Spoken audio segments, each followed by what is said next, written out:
샬롬, 좋은 아침입니다. 오늘도 하나님의 섭리가 또 하나님의 인도하심이 여러분과 함께 하기를 축복합니다.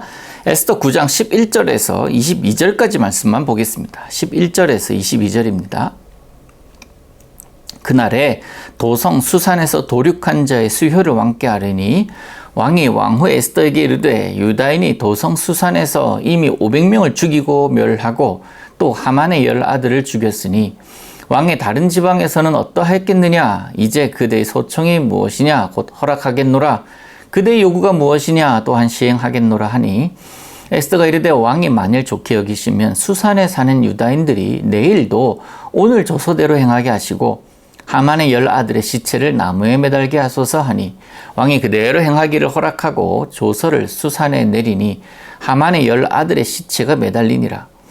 아달월 14일에도 수산에 있는 유다인이 모여 또 300명을 수산에서 도륙하되 그들의 재산에는 손을 대지 아니하였고 왕의 각 지방에 있는 다른 유다인들이 모여 스스로 생명을 보호하여 대적들에게서 벗어나며 자기들을 미워하는 자 7만 5천 명을 도륙하되 그들의 재산에는 손을 대지 아니하였더라. 아달월 13일에 그 일을 행하였고 14일에 쉬며 그날에 잔치를 베풀어 즐겼고 수산에 사는 유다인들은 13일과 14일에 모였고 15일에 쉬며 이날에 잔치를 베풀어 즐긴지라. 그러므로 시골의 유다인 곧 성이 없는 고을에 사는 자들이 아달월 14일을 명절로 삼아 잔치를 베풀고 즐기며 서로 예물을 주더라. 모르드게가 이 일을 기록하고 아하수에로 왕의 각 지방에 있는 모든 유다인에게 원근을 막론하고 글을 보내어 이르기를 한 규례를 세워 해마다 아달월 14일과 15일을 지키라. 이달 이날에 유다인들이 대적에게서 벗어나서 평안함을 얻어 슬픔이 변하여 기쁨이 되고 애통이 변하여 길한 날이 되었으니 이 두 날을 지켜 잔치를 베풀고 즐기며 서로 예물을 주며 가난한 자를 구제하라 하매. 아멘. 22절까지 보겠습니다. 어제 유다인들이 진멸당할 위기를 오히려 역전시키신 하나님을 우리가 만났습니다. 유다인들이 그의 대적들을 다 죽이고 이제 그들은 그들의 원수까지도 제거합니다. 하만의 아들들뿐만 아니라 그날에 수산에서 대적 500명도 죽임을 당합니다. 에스더 당시에 바사 제국의 수도에 살았을 수많은 사람들을 생각하면 유다인의 공격이요 굉장히 제한적이고 꽤 정확했음을 알 수가 있습니다. 유다인의 대적만을 향했고 또 그리고 반복되는 문장들이 있죠. 그들의 재산에는 손을 대지 아니하였더라. 왕은 이 모든 일에 적극적으로 동참합니다. 그리고 왕후 에스더를 귀하게 여깁니다. 왕이 에스더에게 원하는 것을 묻자 에스더가 대답합니다. 하루만 더 연장해달라. 도선 수산 안에서 조서의 효력을 하루만 더 연장해달라. 그리고 또한 하만의 아들들의 시체를 나무에 매달게 해달라고 간청하는데요. 이것은요, 나머지 대적들에 대한 굉장히 강력한 경고라고 할 수가 있습니다. 왕의 허락이 떨어졌습니다. 하만의 아들들의 시체가 나무에 달리고 유다인은 다음 날에도 수산성에서만 300명을 도륙합니다. 하만의 아들들을 처형하고 나무에 달고 또 대적들이 숨은 대적들도 있을 것 아닙니까? 그들도 다 드러나서 그들이 잡혀가고 죽임을 당하는 그런 모습을 보면서 완전히 의지를 꺾어버리죠. 대적들의 의지를요. 여러분, 하나님의 때가 되면 악인은 반드시 멸절됩니다. 전제가 있어요. 악인의 멸절의 전제는 하나님의 때입니다. 내가 생각하는 때가 아니라 하나님의 계획과 하나님의 시간표에 맞는 거예요. 유다인의 대적 하만으로부터 시작된 이 모습은 사실 하만 자신의 탐욕 때문이었음을 우리는 잘 압니다.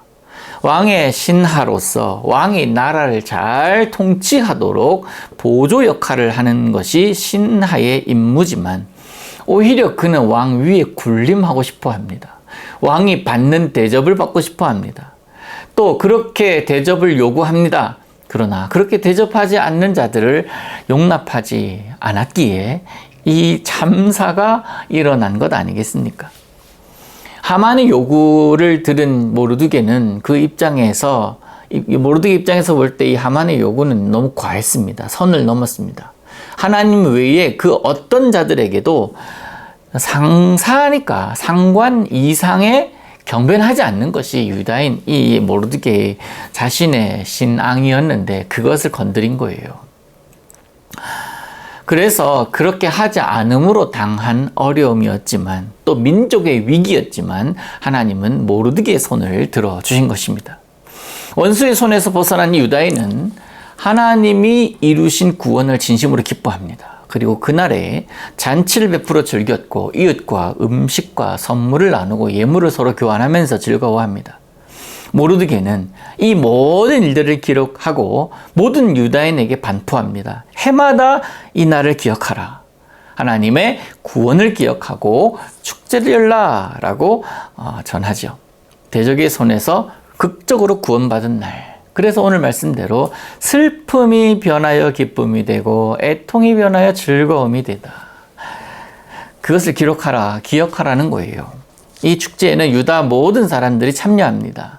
가난한 사람도 생계 걱정을 접어두고 함께 즐거움에 동참해야 합니다. 이를 위해서 오늘 읽은 마지막 절 22절 마지막 부분에 보면 가난한 자를 구제하라라는 명령을 빼놓지 않습니다.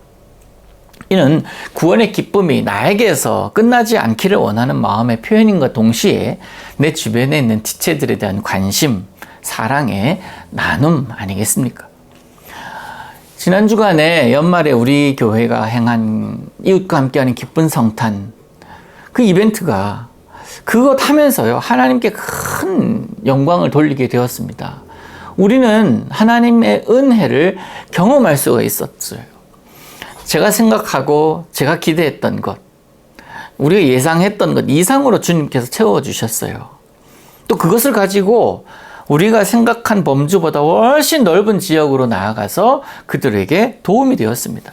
주님의 탄생의 기쁨이 우리에게만 적용이 됨이 아니라 그 탄생의 기쁨으로 그들이 경험하는 거예요.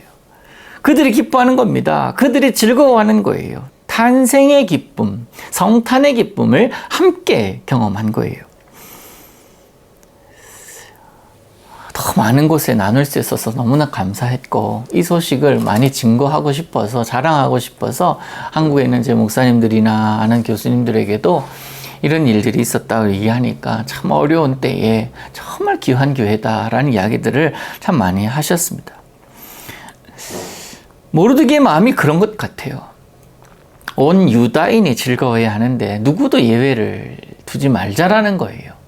상황이 형편이 여의치 못해서 기뻐하지 못하는 자가 없도록 돌아보자. 다시 한번 여러분에게 드리고 싶은 말씀이 이거예요. 은혜란 내가 내 가슴에 모아두는 것이 아니다. 은혜는요 모아두는 게 아닙니다. 은혜는 흘러보내는 것입니다. 흘러보내는 일에 여러분 쓰임받아서 우리 교회가 또한 쓰임받아서 너무나 행복합니다. 흘러보낼 때에 주님께서 흘려보내시는 새로운 은혜를 경험할 수가 있습니다. 주님은 은혜가 마르지 않는 샘 아니십니까? 우리에게 주실 오늘 또 다시 주실 은혜를 기대하시기를 바랍니다. 또 그 은혜를 여러분만 또 모아놓는 것이 아니라 여러분을 통해서 누군가에게 흘려보내는 그런 귀한 일에 여러분이 쓰임받으시기를 원합니다. 그 주님의 은혜는 오늘도 여러분에게 있을 것입니다. 하나님께서 여러분 기억하시고 여러분에게 주실 은혜 다 받아 누리십시오. 그리고 그 은혜에 흘러보내서 또 다른 샘솟는 은혜, 또 다른 새로운 은혜를 날마다 경험하는 여러분 되시기를 우리 예수님의 이름으로 축복합니다. 하나님 아버지, 오늘도 우리가 하루를 시작합니다. 무슨 일이 있을지 어떤 일을 만날지 알지 못하지만 그것도 은혜임을 고백하며 주님 앞에 나아가기를 원하오니 주님 오늘도 우리와 함께하여 주옵소서. 예수님의 이름으로 기도하옵나이다. 아멘.